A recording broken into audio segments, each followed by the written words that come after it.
এবং আমার সত্যি কথা বলতে গেলে তখন আমি সত্যি ভেবে নিয়েছিলাম আর আমি দাঁড়াবো না, কিন্তু হয় না একটা লোভ কে এই একটা সুযোগ যেখানে আমার মনে হয়, যেহেতু আমি ঘাটাল লোকসভা কেন্দ্রে 10 বছর এমপি এবং আমি এখানকারই গ্রামের মানুষ, তো সেই জায়গাতে আমি জানতাম এই একটা সুযোগ যদি আমি যদি বিশ্বাস করি কে না করবেন, তো এই সুযোগে হয়তো ঘাটাল মাস্টার প্ল্যানটা হয়ে যাবে।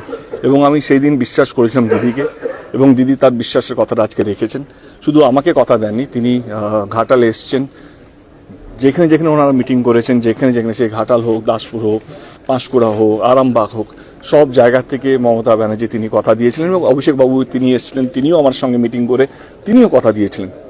আজকে জেতার 1 বছর এখনো শেষ হয়নি, একটা রাজ্য সরকারের পক্ষে এই সময় দাঁড়িয়ে 1500 কোটি টাকা শুধু একটা প্রজেক্ট, একটা ছোট্ট বিধানসভার জন্য, যেখানে 7টার মধ্যে 6টা সিট ওনার জেতা, এইটা ভোটের রাজনীতি নয়, এটা মানুষকে সুস্থ রাখা রাজনীতি। এবং এই রাজনীতিকে আমি বিশ্বাস করি, বলি যে কথা দিয়ে কথা রাখা।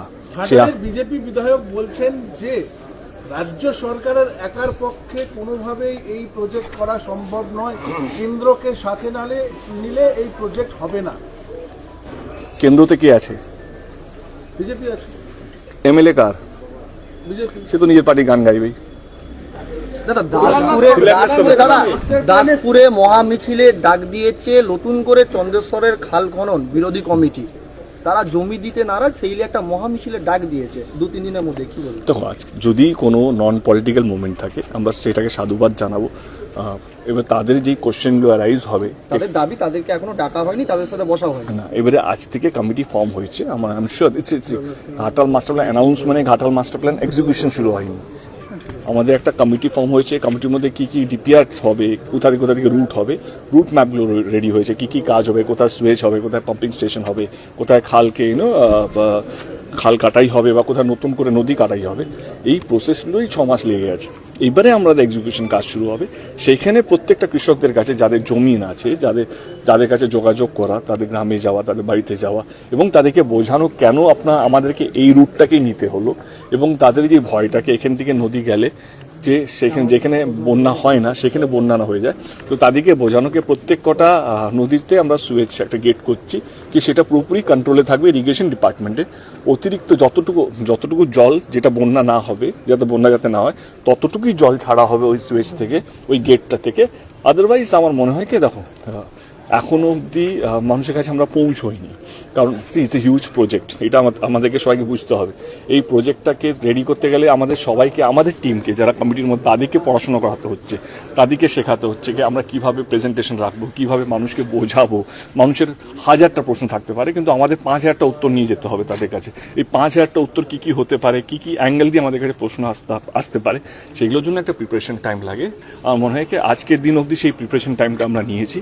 কাল থেকে আমাদের যে কমিটি বা সাব কমিটি আছে, যেটা কেশপুর বলো, চন্দ্রকোনা বলো, পূর্ব মেদিনীপুর অবধি, তারা কাল থেকে মানুষের সঙ্গে যোগাযোগ শুরু করবেন। এবং যে মানুষগুলো কী যেটা তুমি বললেন আন্দোলনে নেমেছে, আমরাও তাদের সঙ্গে যোগাযোগ করবো কি তাদের মাথায় কি চলছে, তারা কি ভাবনা চিন্তা করছেন, তাদের কি ভয় কে এইটা হলে এইটা হবে, সেই সমস্ত জবাব নিয়ে আমরা তাদের কাছে পৌঁছবো। দাদা, বিরোধীরা অভিযোগ করছে যে দেব বারবার বলছে সবাইকে ডাকা হবে, সবাইয়ের সহযোগিতা দরকার, কিন্তু বিজেপি বিধায়ক বা বিজেপি পরিচালিত গ্রাম পঞ্চায়েত তাদের দিকে ডাকা হচ্ছে না। আজকে শীতল কপাটে অভিযোগ করেছে যে এত বড় মিটিং হচ্ছে, বিধায়কই ডাক পেল না। উনি তো বিশ্বাসই করছেন না কি রাজ্য সরকার সেটা করতে পারে। উনি আগে বিশ্বাস করুন কি রাজ্য সরকার করতে পারে, তো সবাইকে মিটিংয়ে ডাকা হবে। আগে তো উনি বিশ্বাস করুন কি আমরা করতে পারি। আগে তো ওনাকে বিশ্বাস করতে হবে একটা সরকার, রাজ্য সরকার করতে পারে। উনি বলুন আমি বিশ্বাস করি রাজ্য সরকার করেন, আমি কালকে ডেকে নেবো।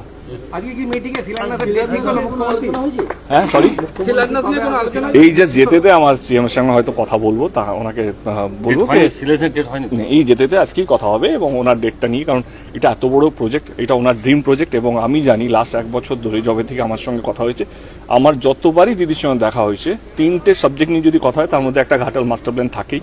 এবং কিছুদিন আগে অবধি, যেদিন বাজেট হলো, যেদিন বাজেটে পেশ হলো, সেদিনও আমার সঙ্গে কথা হয়েছে। এবং ওনার এটা ড্রিম প্রজেক্ট। আমরা ওনাকে ছাড়া কোনো কাজ করতে চাই না, এবং ওনার ডেটটা আমাদের কাছে খুব ইম্পর্টেন্ট। এত বড় একটা প্রজেক্ট, এত দীর্ঘদিনে মানুষের দাবি, যেটা আজকে স্বপ্ন সত্যি, মানে স্বাধীনতার পর যদি বলি, পুরো মেদিনীপুর জুড়ে আজকে পূর্ব পশ্চিমে আজকে ভাগ হয়েছে, এটা তো পুরো একটা মেদিনীপুর ডিস্ট্রিক্ট ছিল। আমার মনে হয় কি পুরো মেদিনীপুর ডিস্ট্রিক্টে যদি সবচেয়ে বড় প্রজেক্ট যদি স্বাধীনতার পর হয়ে থাকে সেটা হচ্ছে এই ঘাটালের বন্যাটাকে নিয়ন্ত্রণ করা, সেটা হচ্ছে ঘাটাল মাস্টার প্ল্যান। এত বড় প্রজেক্ট আমরা দিদির উপস্থিতি ছাড়া আমরা করতে আশা পারবো না। জাগিয়েছে। কারেক্ট। তো এটা বলতে পারি ঘাটাল মাস্টার প্ল্যান যে চালু হচ্ছে বা শুরু হচ্ছে সবচেয়ে সুখী মানুষদের। সুখী না হলেও আমি খুশি। খুশি এই কারণে কি রাজনীতি এমন একটা, এক নম্বর সুখী বলবো দেব।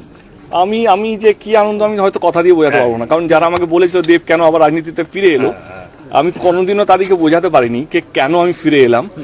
And আজকে ঘাটাল মাস্টার প্ল্যানটা বাস্তবিক হচ্ছে, আমার চেয়ে খুশি। এই তুমি যদি ওইটা বলো স্বার্থপর, তো স্বার্থপর, কারণ মানুষের জন্য যে ভাববে তাকে যদি স্বার্থপর বলা হয় তো স্বার্থপর। এবারে আমি জানতাম এই সময় যদি ঘাটাল মাস্টার প্ল্যানটা যদি না হয় তাহলে আরো 100 বছর কখনো বলবে কেন্দ্র সরকার টাকা দেয়নি, কখনো বলবে রাজ্য সরকারের কাছে টাকা নেই। এই দ্বন্দ্বের মধ্যে ঘাটাল মাস্টার প্ল্যানটা যেভাবে 70 বছর ধরে, মূল্যায়ন করা যায় দেবকে ধরে রাখার জন্য মমতা ব্যানার্জি ঘাটাল না মাস্টার প্ল্যান আমি বলবো না, দেব নিজেকে সারেন্ডার করেছে কারণ একটা রাজ্য সরকার ঘাটালের মানুষকে নিয়ে ভেবেছে। একজন নেত্রী, তার কাছে 1000টা কাজ আছে, তিনি যেই ঘাটালের মানুষকে গুরুত্ব দিয়েছেন সেটা আমার কাছে আবেগের একটা কারণ। আমি সেই কারণের জন্যই আমি আবার দাঁড়িয়েছিলাম। নিউজ আমার বাংলা, বাংলার মানুষের কথা বলে।